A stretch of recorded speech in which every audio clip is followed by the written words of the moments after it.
Olá, meu nome é Marcos Frank e o que acontece quando a ficção científica se torna realidade? Nos anos 90, o Fear Factory previu um mundo dominado por máquinas, automação e a luta da humanidade para sobreviver.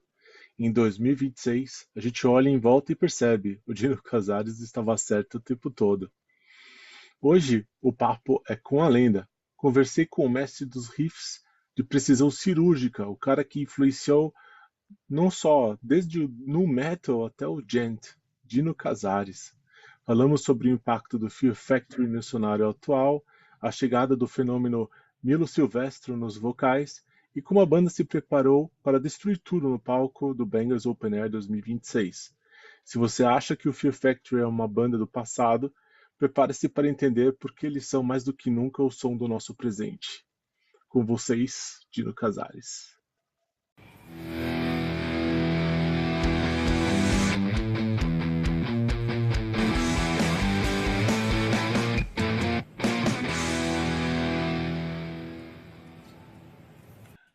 Okay, Dino.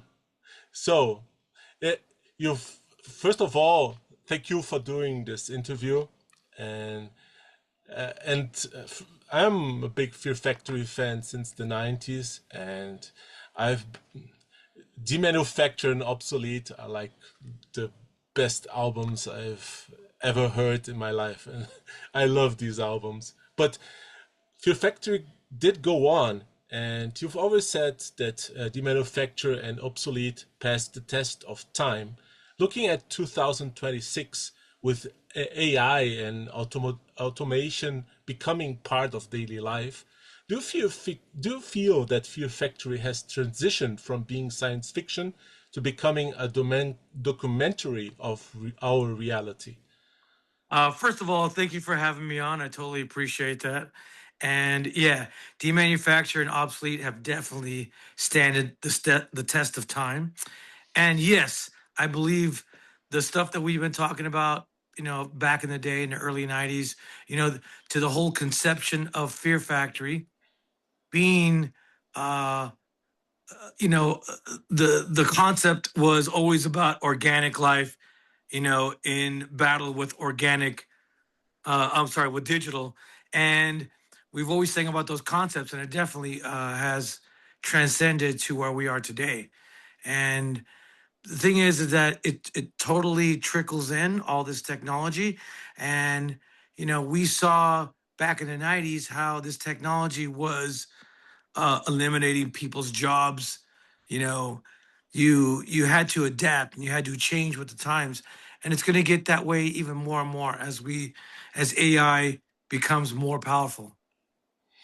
Yeah, and countless bands have adopted your staccato picking and the beauty and the beast vocal style. What is the secret to keep that industrial formula fresh without it feeling like a period piece from the '90s? Good question. I mean, I just try to push forward, and I try to, when I write songs, it's not just about the staccato riffs and the fast double bass and stuff like that. Um, it's really about melody. Trying to write a really good melody, a really good hook. Um, that's, I think, for me, is what helps me, be relevant today. And it's kind of funny how, years ago when we came up with this style with the, heavy verses, melodic choruses, syncopated guitar and drums, it's everybody's still doing it today. You know what I mean? And so I think that's the reason why we're able to still be relevant today, that it influenced a lot of bands, and it's, transcended through all these years to where we are now. And I think that that's the reason why we're able to stay relevant today. Yeah, and it was also a very bold decision. Of we had a lot of problems with vocalists, and you've replaced with Milo, and Milo is an awesome singer, and I think that he was technically the best one you could have chosen for be the frontman for V Factory. How is it now that it's been already some time that he is the front man for Fee Factory, how has he been leading this? How has he been dealing with this responsibility of being like the front man for Fee Factory for a time now? Yeah, it's been 3 years, pretty much exactly 3 years, and he pretty much adapted well. He wasn't really a professional touring musician because he didn't tour a lot, but he definitely played live a lot uh, in his local area. But as far as touring, he wasn't really that experienced, and so that was the one thing that he had to learn, and he definitely learned along the way. He adapted very quickly, so that was easy. But as far as like singing and as far as knowing the Fear Factory style, he was a big fan of the band.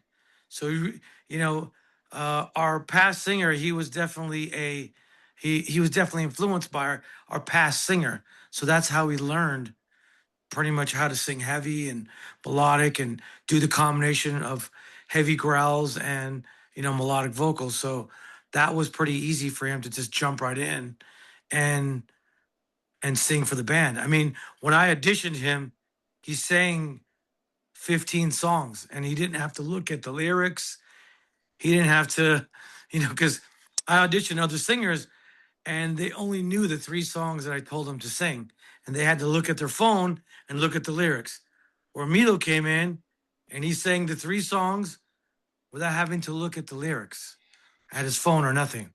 He knew them right away. I'm like, wow, let's try some more. And he did do it more and more and more. And I was like, wow, this guy is a really big fan. And, he has the Fear Factory sound. And so that's the reason why I chose him. Yeah, and with is Pete Weber still at the drum kit? Yes. And Tony Campos on bass.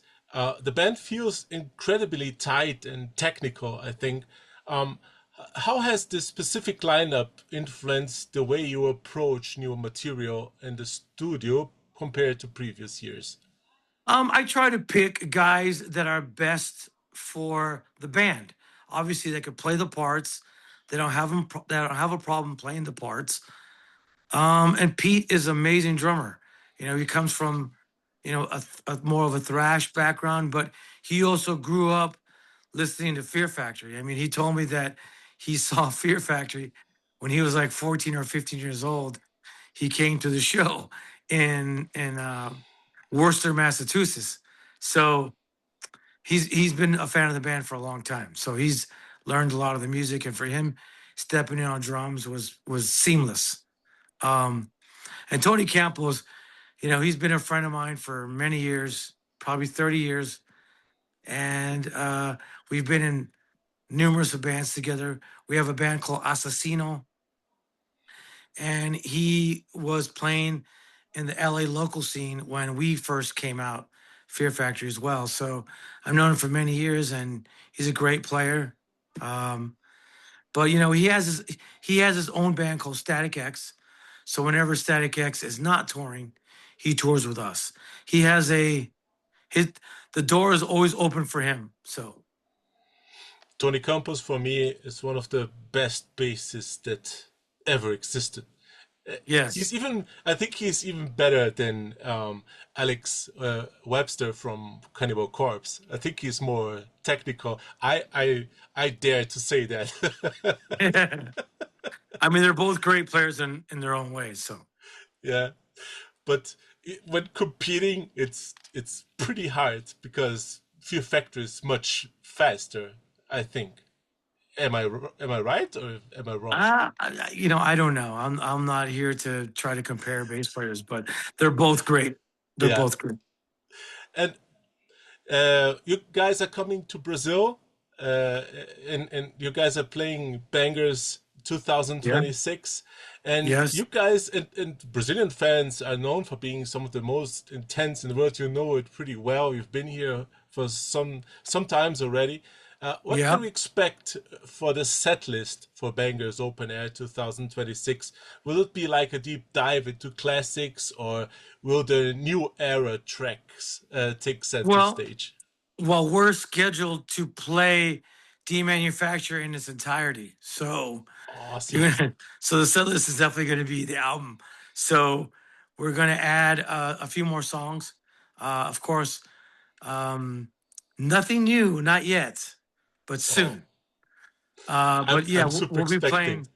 Yeah, we'll be playing classic tracks, of course. Because you guys released re-industrialized. It is only Mhm. remastering of industrialized. That is like super different. It was a different Fear Factory album, but this remastered version made it even more harder than it already was. I am expecting something huge for the next album. Well, it's more than remastered.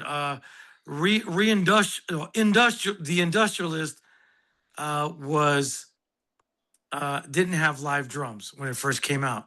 Oh, So okay. we went back and we added live drums. Of course, we remastered it and we remixed it, and yeah, so and we re-released it, called it reindustrialized. Yes, in the industrialist. Yes, exactly. Sorry Yeah, for naming it again. no, it's okay. Yeah, that's because there's two versions. Yeah, yeah. And you've toured Brazil, of course, many times. And is there like a specific show and interaction with Brazilian fans that stand out as a career highlight for you? I mean, just the Latin fans in general. You know, when you go to Brazil, Argentina, Chile, Mexico, Colombia, all those countries over there, they're probably the most passionate fans. They're some of the best fans. They sing all the songs. They go crazy, mosh pits. Um, it's just a more intensified vibe. That's amazing. Hmm. And if just for the closure here for our interview, if you could go back to LA in the early 90s and talk to the young Dino Cazares who was just starting Fear Factory, what would you tell him? Was the journey worth the battles? Oof. The journey is always worth the battles because I still am lucky to be here, to be playing music, guitar, Fear Factory, get to play, and perform in front of the fans. So to me, this is my first love. So everything that the journey along the way, it's definitely worth it for me. Because if it wasn't, I wouldn't be here right now.